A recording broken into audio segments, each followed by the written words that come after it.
I'm not going to say a single word about the Tennessee Titans record against the Indianapolis Colts because I was a punter, and there's no reason for me to talk about that. With that being said, we did not punt much against the Tennessee Titans, so you probably have no clue who I am to begin. Look, I'm unstoppable. Forget your defense, nothing but an obstacle. Run it back, switch it up, call it audible. Serving up them Hail Marys till the game over with the showstopper. So hot, you gotta blow on it. I said I'll huff and I'll puff, then I'll pass to my left while I'm looking to my right. Hit him right in the chest. It be looking like magic. Better give me the throne. I ain't talking about Patrick, but I rep my home. I'm never at the end of my zone. I'm bad to the bone. Eating up these pig skins like they chicharrones. And you a douche cabron. Mira, mira at the mirror on the wall. I'm the greatest of them all. They gon' put me in the hall. Your name is only written in a bathroom stall. Quit your stalling and make a play. My drive too long. Pop the clutch, I don't pump the brakes. I know what it takes to gain the muscle, get rugged. These butterfingers be fumbling. Squash a scrimmage and rub it in Robitussin. How I give them concussion. They see in double, they rushing and pass the shovel. The dirt and rubble, I bury them under it. Stay in your huddle and get 10 yards back. Never turn your back. I'ma pull your flag. I go full contact. Out punch, out kick like a shotgun. All right. We're going to wait for a few more people to hop in. In the meantime, no matter what platform you're watching from, make sure that you comment, make sure that you like, share, all that good stuff. And yeah, we'll be getting started soon.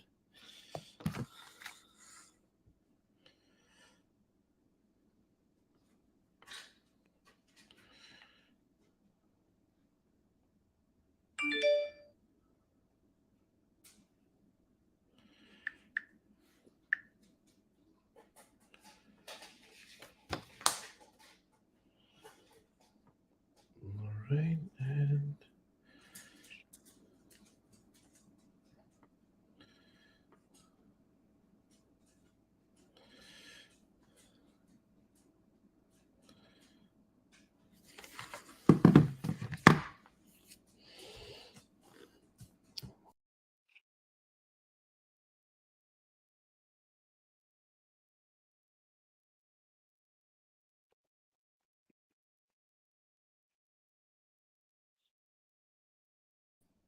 not sure what happened, but that was weird.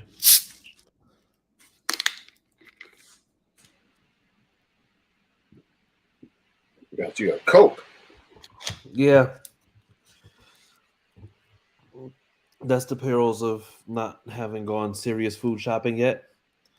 Did like light food shopping.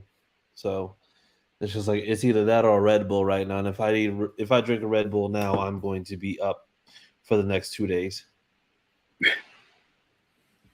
I'm immune to it now, so if I drink Red Bull, I'll be up all night. Well, I can still go to sleep in 5 minutes. Yeah. Well, you know what? That's the enhanced dad sense. You know, it's just like sometimes when you have kids, it's just like you unlock the crazy ability to be able to just go to sleep on demand. Yeah. And the mothers hate it. They will always hate it because they're just like, well, I can't sleep. And it's just like, you're not trying hard enough. So, yeah, that's just what it is. But, yeah, we'll go ahead and we will get started. Welcome back to the HorseSHoe Mob podcast, where we are formerly known as the You Don't Know Jack podcast, but making sure that we still bring you all the premium Colts content that you need, including some insider stuff.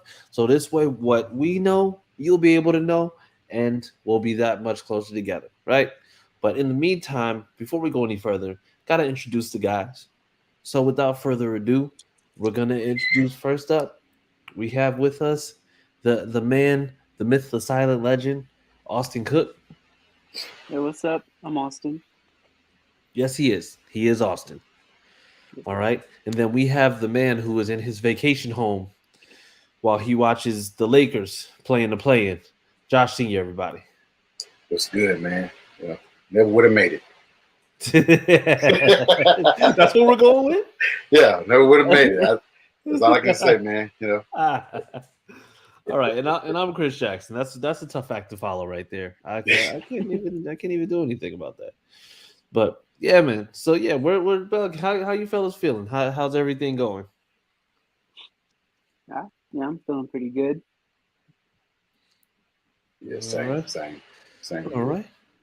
Hey, well, listen, it's another week closer to actually being able to truly break out of this whole, no football thing right now because we got the draft coming up in 2 weeks. But in the meantime, everything speculation, all that good stuff, that's still going on. But we've got some stuff that's been happening. Something major that actually did happen over the weekend that we saw is the Ravens finally made a move at wide receiver, and they signed Odell Beckham Jr. to a 1-year, $18 million contract with $15 million of that guaranteed. Yeah. Now, first and foremost, overpaid or did they pay just enough?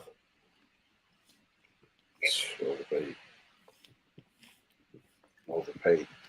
He missed a whole year last year, so he been working out during the process, but he missed a whole entire year last year. After, did he miss the first half? He ended up getting hurt in the first half of the Super Bowl the previous year, and missed a whole year. So, yeah, give him $18 million and missed a year. Yeah, that's clearly overpaid. Yeah. What about you, Austin?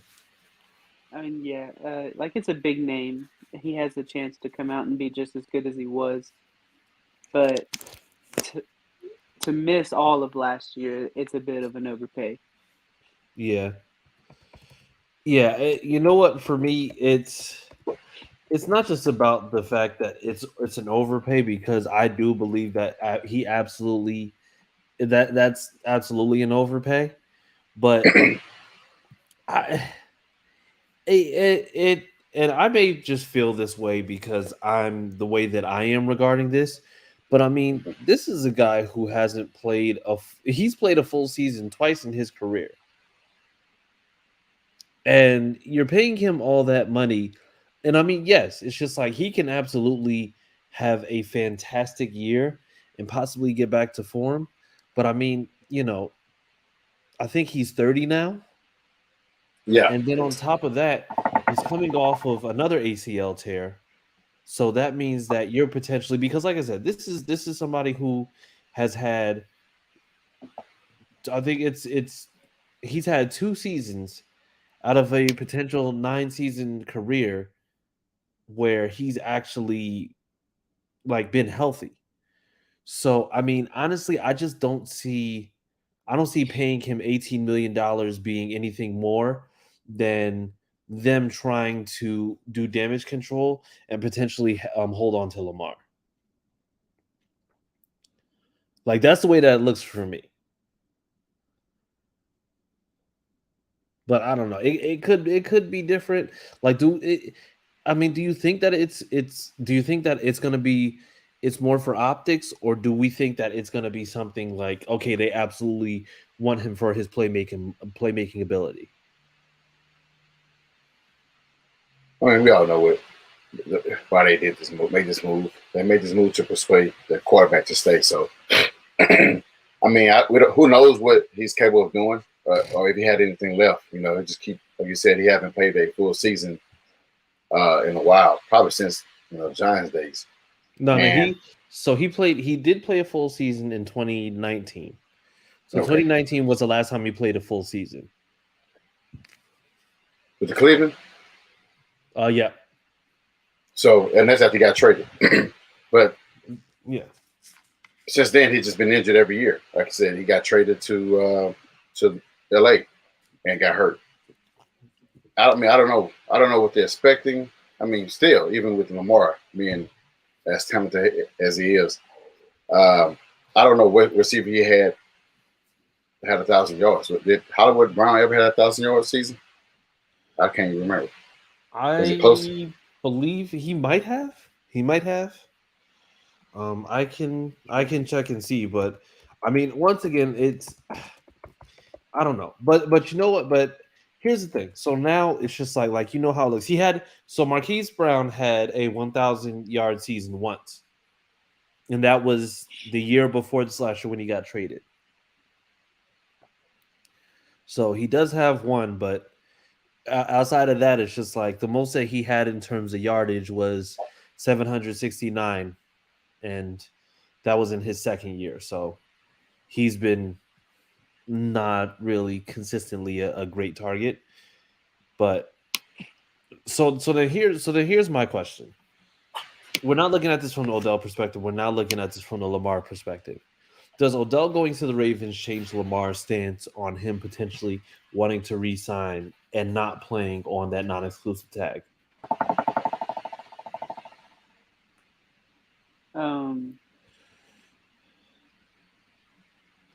I think yes. I just feel like he's going to go back there. Whether it's just signing that for this year and then again next year in the same situation, because like they just signed Odell to 1 year, so he might just be there for one year. But I think it did change some. Okay. What about you, Josh? Yeah, it definitely changed because, I mean, all the rumors came out that Lamar was that he was the one that recruited him to Baltimore. So yeah, it changed a lot. You know, why would you recruit a receiver to your team and you're leaving? It wouldn't make sense at all. And then they went partying in Miami. So yeah, he's most likely staying. No, he brought him in for Huntley to have a receiver. Well, I mean, he'd pretty much have to if that's the case. Like, but you know what? It's like the thing that drives me crazy about this whole entire situation is if like you're looking at it and you're looking at the way that the way that this goes. Because the thing is, I think ultimately at the end of the day, you don't want to pay Lamar because he's frequently hurt, dealing with stuff that he's dealing with. But then you go and get a wide receiver who's frequently hurt. And I mean, I Yeah. know Odell, like we know Odell with the brand, the just him with the personality and how he is in terms of him being animated. But there's no way that you go out there. Now the thing is, if they would have traded for D Hop, Yeah. if they would have traded for D Hop, I would have said, okay, yes, absolutely, Lamar is going to stay. But the thing is, this Odell thing is more so of it's like it's to me, it's like it's trying to stitch an open wound together with yarn. It's like you're not going to really control the bleeding. I mean, you might slow it down a little bit, but it just doesn't make sense. Like it doesn't Right. make sense to think that that you signing Odell to a 1 year deal is going to change anything because once again, Odell's on a 1 year deal. You get Lamar to sign long term, you could have Odell walk and literally continue to just draft defense and get this man zero help. Yeah.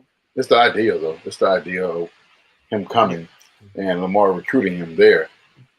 Lamar can stay there for that, for the tender for $32 million, and I guess ball out, and they have no choice but to resign him to a longer deal and get the max that he's requesting. Yeah, I mean that's true too.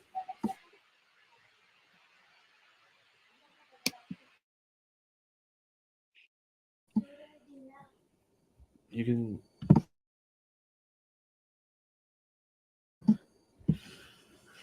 Yeah, so I don't like because the thing is once again you have it like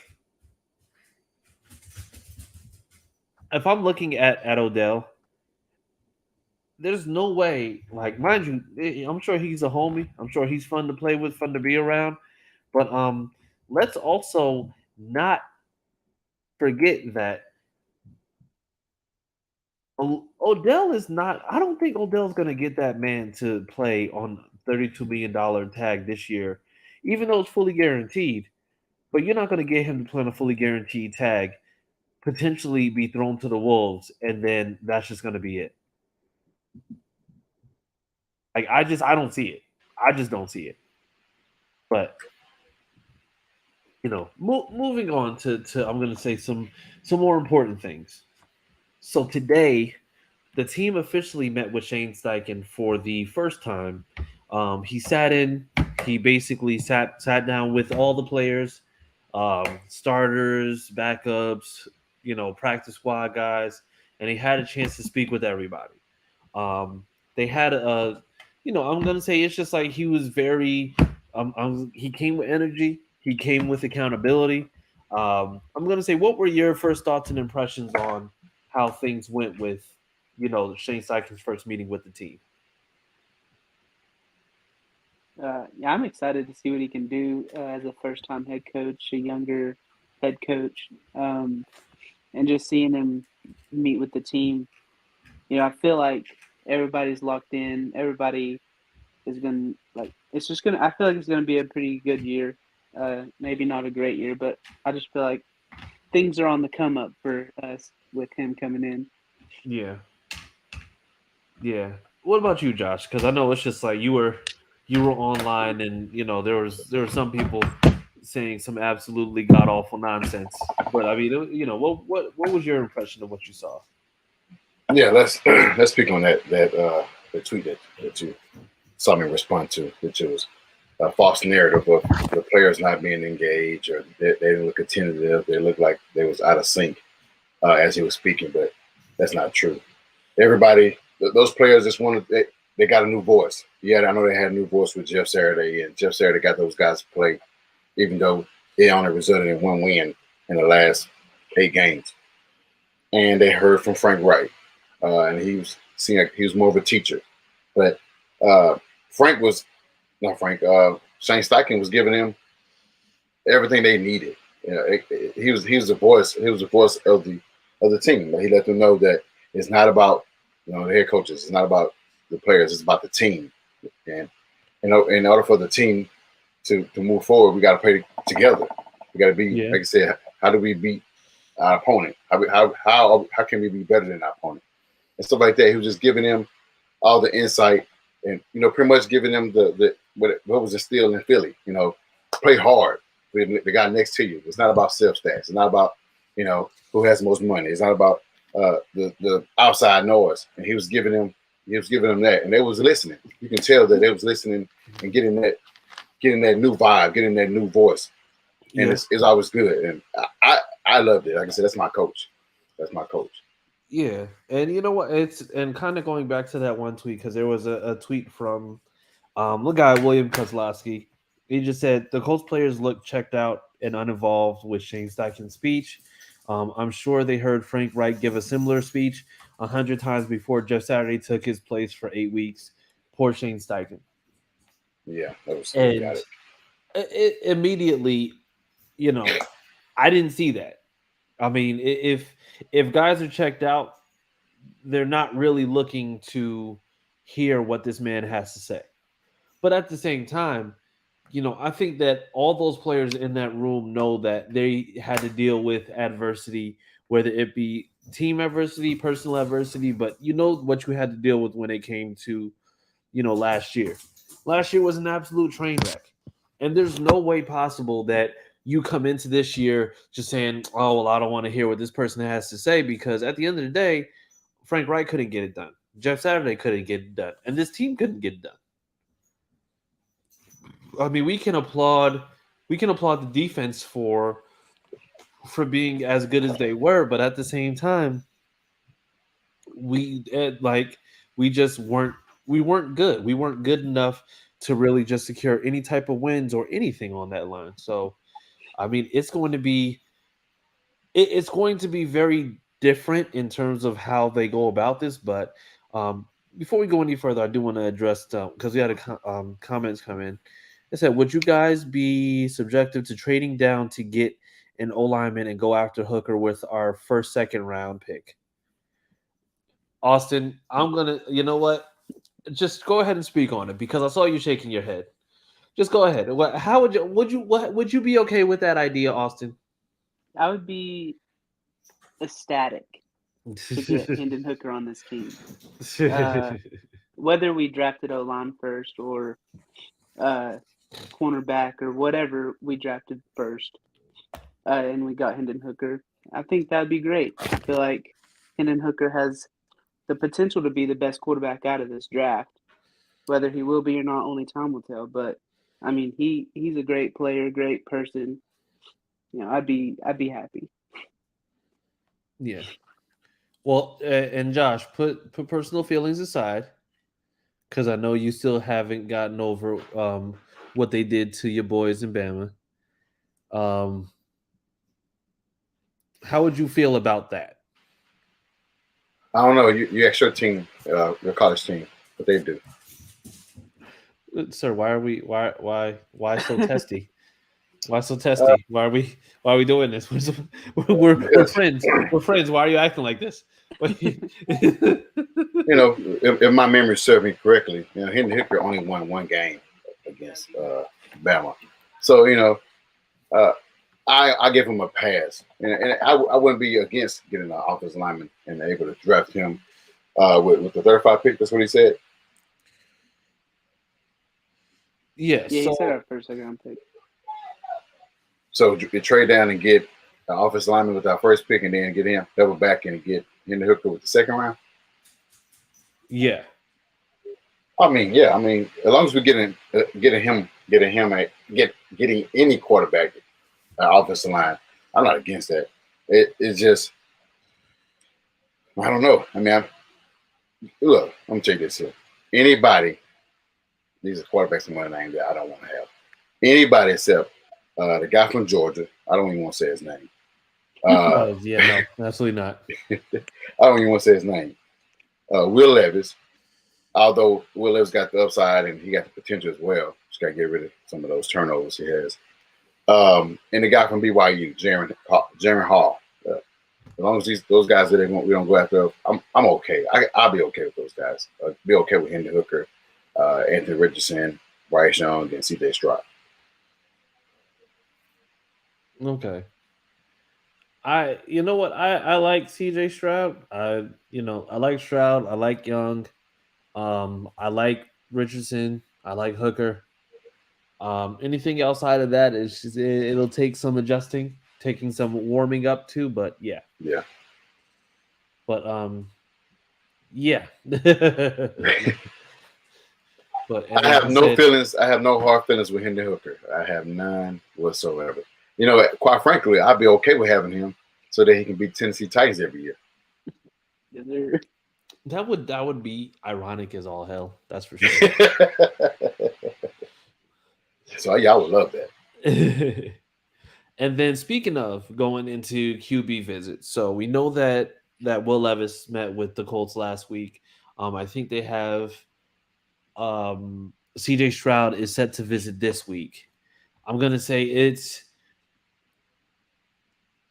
Where do you think that the Colts are going when it comes to these visits? Because it's just like you've seen people be at the pro days, you've seen like they actually had the combine where you get to watch them live.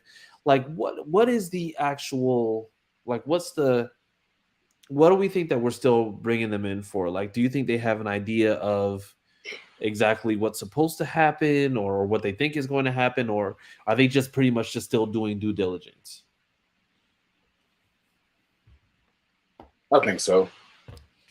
In case, the best case scenario for us, if the Panthers take Bryce Young and the Texans elect not to get a quarterback and they get, let's say, Will Anderson, and then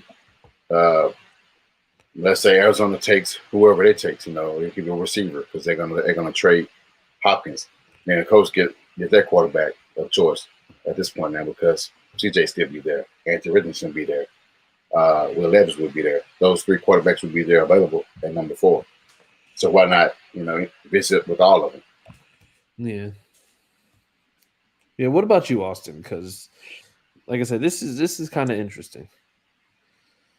Yeah, I don't know. Like, I've heard so many names that the Panthers are going after. I don't know if anybody knows what they're going to do. I think it's more of like doing their due diligence, getting more one-on-one time with those guys, getting to know them better, just see if they'd be the right fit, the right person to come in and lead the team. Yeah. Yeah, I think right now it's depending on how this, because I think the draft could go anyway. Like I think if Stroud goes, then Young goes, and then we're looking at either getting Richardson or Levis. But I think if Young ends up going one, I think that changes everything. And the same for if the Panthers decide to reach on Richardson, that changes things. So I mean, there's a lot of different scenarios with Carolina really being a wild card, because I think up until now, if Houston had that number one pick, we would have been all but sure that they would have taken Young, and then we would have known exactly how the draft was going to shake up. Right. But being that we don't know, it's like there's a lot of different scenarios that can happen in 1 through 4, and there's a lot of different scenarios that can happen in 3 and 4. Because if a team trades up to go and get into that third spot, then we're picking possibly of whoever's left, or we could be overthinking all of this, and Bryce Young gets drafted, and then 2 and 3 don't draft a quarterback at all, and then we have our pick of the litter. Which should be CJ. Yeah, and so it's going to be like it's going to be a lot. Like it's going to be a lot. Like it's I don't know. I think we're just dealing with a lot of smoke, a lot of smoke and mirrors for the most part. But I mean, at this point, and like I said, we'll end with this because, like I said, it's just like it's the news cycle. It's what it is. Who do you think is going to be the quarterback that we take at 4?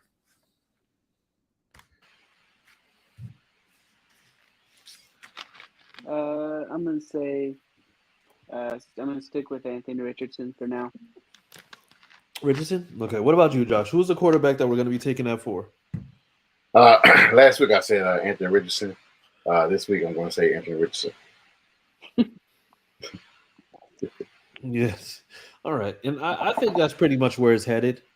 I don't know. It's just like I see Steichen getting his Richardson, getting somebody who's going to be that athletic, got the big arm and all that good stuff. So I think I think that's where we're at right now. But we might be a little bit different.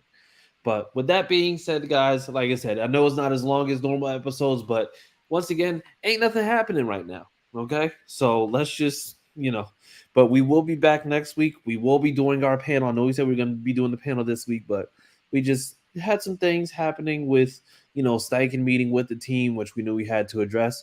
So we definitely will be having our panel next week, and then draft week after that. Draft, yep. Yes. I'm ready. So, yep. So, other than that, guys, where can the people find you on social media? Yeah, you can find me on Twitter at CookieAustin2. Cookie Austin. All right. See, I'm better now. All right. And what about you, Josh? You can find me laughing at Chris because the Kings made the playoffs and his Bulls didn't play yet. Hey, 2 for 2. 2 for 2. No. 2 for 2. Okay, listen. We can't all be big winners out here. You know what I'm saying? I can. Since I'm a bandwagon fan, everybody want to mention. Well, because you are. Yeah. Next year I might like the team they win the finals. You never know. You might, because it won't be the Lakers. You can find me on Twitter at I am Josh Singer. You can find me on Twitter at CJ Colts fan. Like I said, make sure that you like, comment, share. We're on Spotify, Apple Music, wherever you stream music, we are there. So definitely make sure that you check us out. Other than that, people, have a great rest of your week. Stay warm, stay cool wherever you're at. This weather is crazy out here, but either way, make sure it's all good. And always, always, always remember that Sam loves Jalen Ramsey.